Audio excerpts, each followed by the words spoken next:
미노스는 모든 신들의 우두머리인 제우스의 아들이었습니다. 그러나 미노스는 제우스와 인간 사이에서 태어났기 때문에 다른 신들과 함께 살 수 없었습니다. 그 대신에 미노스는 크레타에 있는 크고 아름다운 궁전에서 살았습니다. 그런데 이 궁전은 어두운 비밀에 쌓여 있습니다. 지중해에는 날고 있는 오리를 닮은 크레타라는 섬이 있습니다. 그런데 이 섬에는 아주 오래전에 미노아라고 불리는 부족이 살고 있었습니다. 미노아 사람들은 아주 특이한 운동을 즐겼는데 황소 위로 껑충 뛰어오르는 경기였습니다. 스파르타에서 아이들이 군인으로 길러졌다면 크레타에선 황소 뛰어넘기 선수로 훈련시켰습니다. 그래서 고대 크레타의 아이들은 뜀틀을 뛰어넘는 대신 동물의 등 위로 도약하는 법을 연습했다고 합니다. 그런데 크레타 사람들은 왜 이런 경기를 했을까요?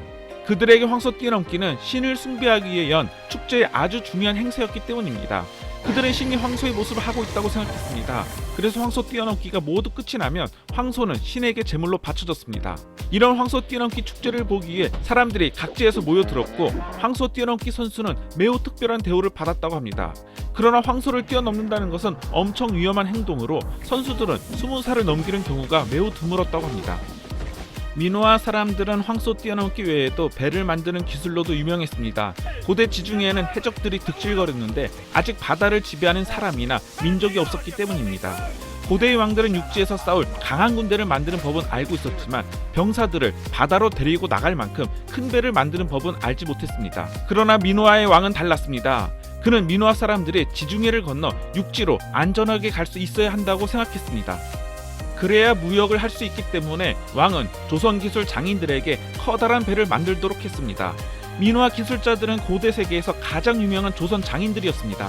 그리고 미노아의 왕은 해군을 가진 최초의 왕이었습니다.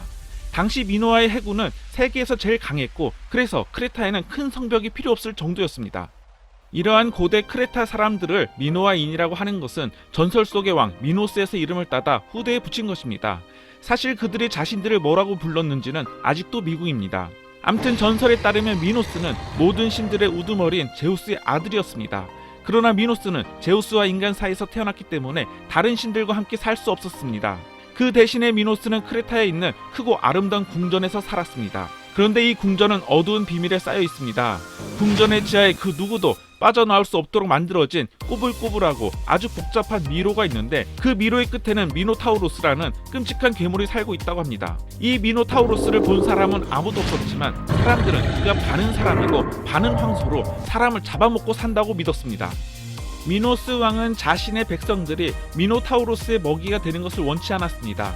그래서 그는 근처의 도시 아테네에 명령을 내려 미노타우로스의 먹이로 쓸 재물을 보내라고 명령했습니다.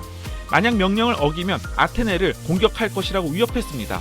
하는 수 없이 아테네 사람들은 매년 7명의 여자와 7명의 남자를 제비뽑기에 크레타 섬으로 보냈습니다.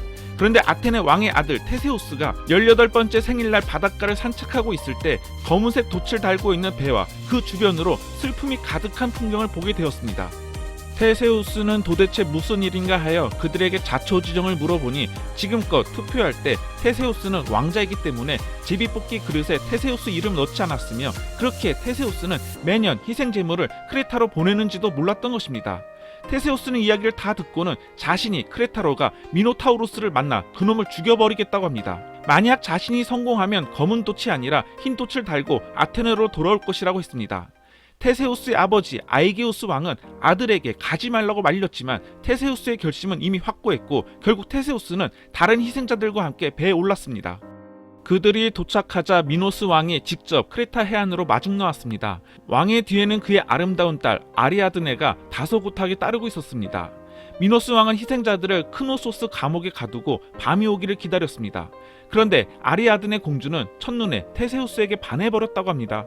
그녀는 궁전을 몰래 빠져나가 테세우스를 찾아갑니다. 공주는 테세우스에게 길을 밝혀줄 횃불과 괴물과 싸울 칼 그리고 미로를 탈출할 수 있게 실뭉치를 건네주었습니다. 테세우스는 횃불을 들고 미로로 향했습니다. 그는 입구에 서서 실을 문틀에 묶고는 실타래를 풀어 미로로 굴렸습니다.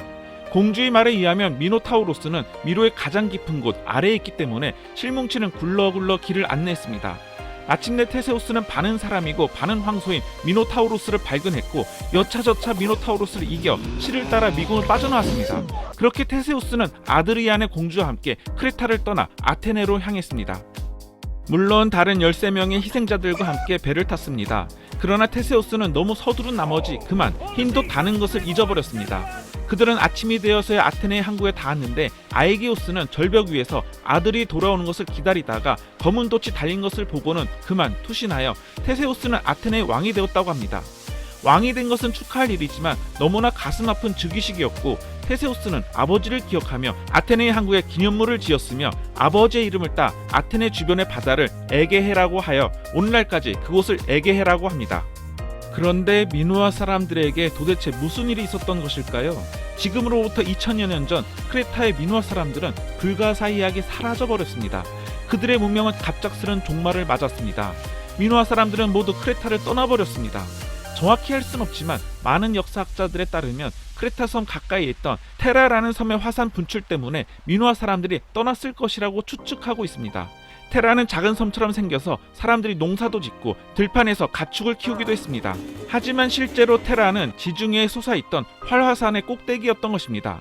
어느 날 그 작은 섬은 지하 깊은 곳에서부터 흔들리기 시작했습니다. 그곳에 살고 있던 사람들은 약한 지진을 계속해서 느꼈고 많은 사람들이 재산을 챙겨 즉시 섬을 떠났습니다.